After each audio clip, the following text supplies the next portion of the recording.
Hello lovely people, I welcome you once again to Bright and Clara's channel. Thank you all for clicking.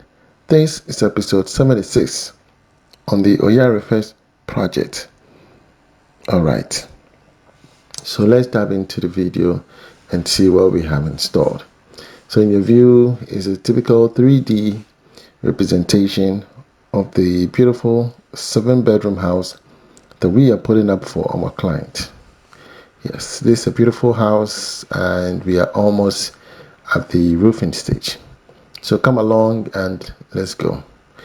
Are you looking to buy a land in Ghana? Do you want to own your own land in Ghana? A land of litigation free, no chieftaincy dispute, no scam, nothing is free. Kindly contact Select Estate.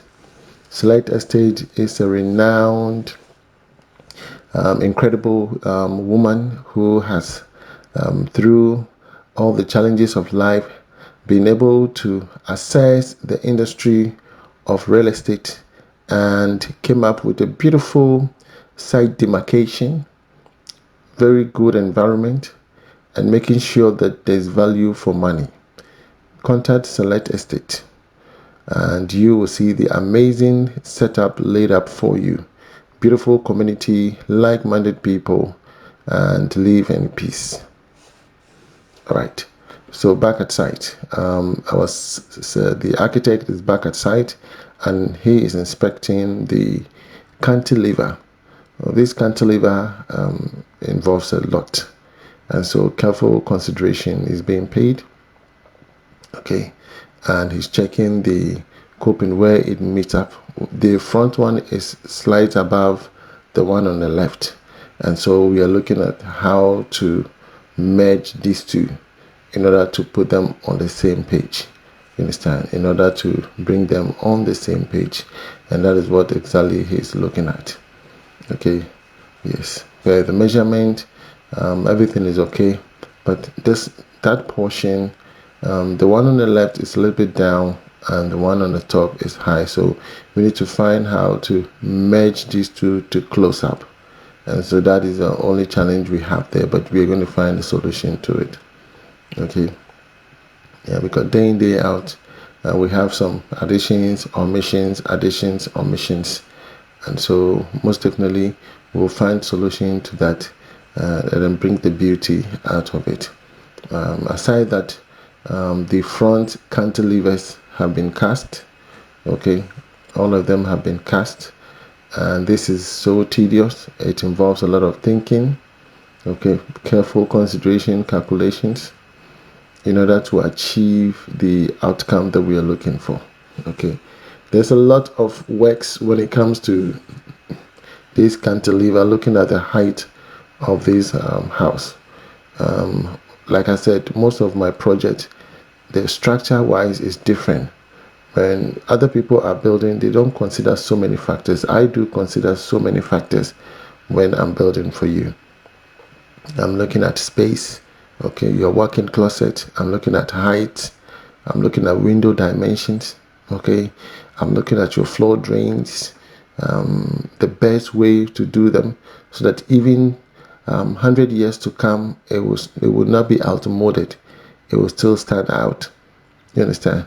It is the best practice ever, and I urge each and everyone, when you are building, communicate with your architect, communicate with your contractor, to ascertain their mindset that they put on the project, and that alone will tell you that okay, you are dealing with the right person.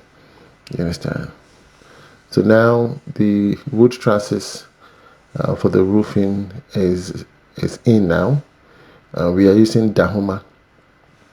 There are various types of wood trusses that we use for the roofing. The top notch is Dahoma.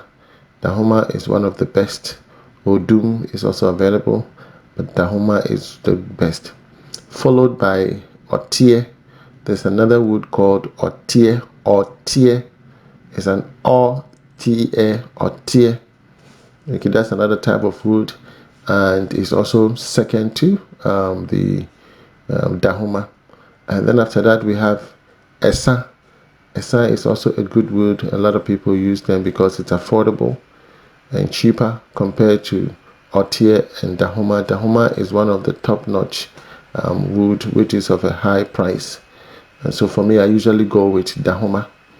Most of all my roofings, I go with Dahoma. So this Joshua Adam, my carpenter, okay, on top there with the architect, they're trying to resolve that edge, that, yes, that side. They want to see how best they can resolve it. Okay, that is the only issue we have there. Okay, yes, they wanted to flash at that particular edge, just the same way here. Okay, so that is exactly what we want to do. That's exactly what we want to do. So the architect is there and is giving direction as to how we need to go about it. Okay, we need to go about it. So gradually, we are making headways. It's not easy at all. So imagine where we started this project from and up until now. It's not easy. So where he's standing on a cantilever, and the upstand rod cast with the fiber and concrete poured in there to hold the parapet together. You understand? This is to hold the parapet together. It's not easy. It's not easy at all. Okay, so you can see the block work, everything is ready. Up onto that area, everything is ready. So the carpenter is going to begin his work step by step. Pretty soon you're going to see the roof coming up nicely. You're going to see the roof coming up nicely. Okay, so it's a gradual process. In every project, you learn from every project, every step of the way. You cannot repeat whatever you did before that went wrong on a new project. You must definitely evolve. You must evolve in every step of the way. My team evolves, myself and everybody. We have workshops where we educate. Whenever we see new methodologies, I share with my team to also learn from that new methodology. You understand? So apparently we are starting with the boys' quarters. Okay, they are raising the roof members all the way up. Okay, so they are taking their slope and everything checked, and then they'll go ahead and straighten all the boards. So it's a gradual process. It's a gradual process, and I can't wait. I can't wait. This is a beautiful moment. It is a beautiful moment. So, lovely people, this is what we do. If you need an electrical engineer, please contact the numbers on your screen. Mr. Frank Hammond is an electrical engineer certified by the Ghana Institute of Electrical Engineers. Okay, he does the American 110-220 wiring system, and he does air conditioning. There are various types of air conditioning: the split air conditioning, or the cassette recessed, or the ducting air conditioning. Okay, and that's it. Mr. Hammond is a versatile person. He's an elderly man, so when he comes on your project, whenever he sees something wrong, he will definitely prompt you out to let you know that, hey, this is wrong and we can do it the other way. So apparently we are almost to the roofing stage, and the architect, again, as I said, is observing every step of the way because he has a responsibility. Myself and the project coordinator, we are making sure that there's no mistake anywhere, and we do exactly what we have been tasked to do. A lot of money has been pumped into this, and we need to make sure that at the end of the day, there's no issue, there's no leakage, there's nothing wrong with the roof.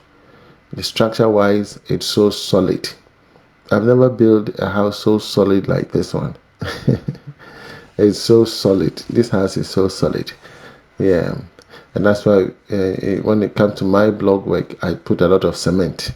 My pillar casting, I put a lot of cement.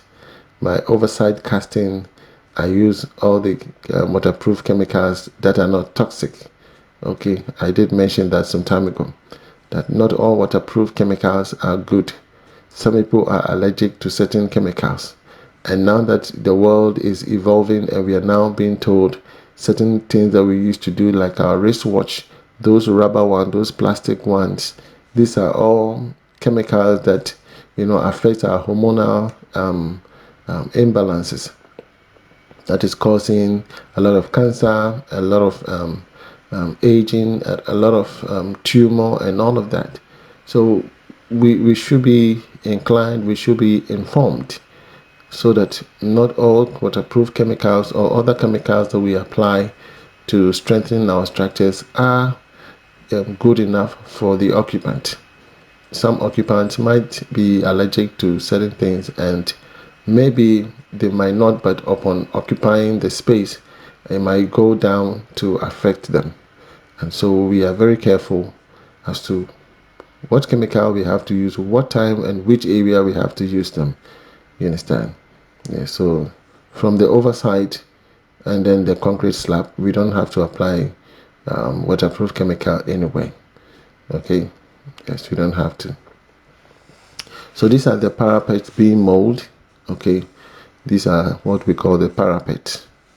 They mold them. Once it is dry, they'll pick them up and arrange them to the various locations, and then they will patch the joint together. Yes, they will patch them together, and voila, we have our parapet design. Okay, if you love this video, please give it a thumbs up. My name is Mr. Bright Antonio. If you have not yet subscribed to the channel, please look on your right hand side of the YouTube video and you see subscription.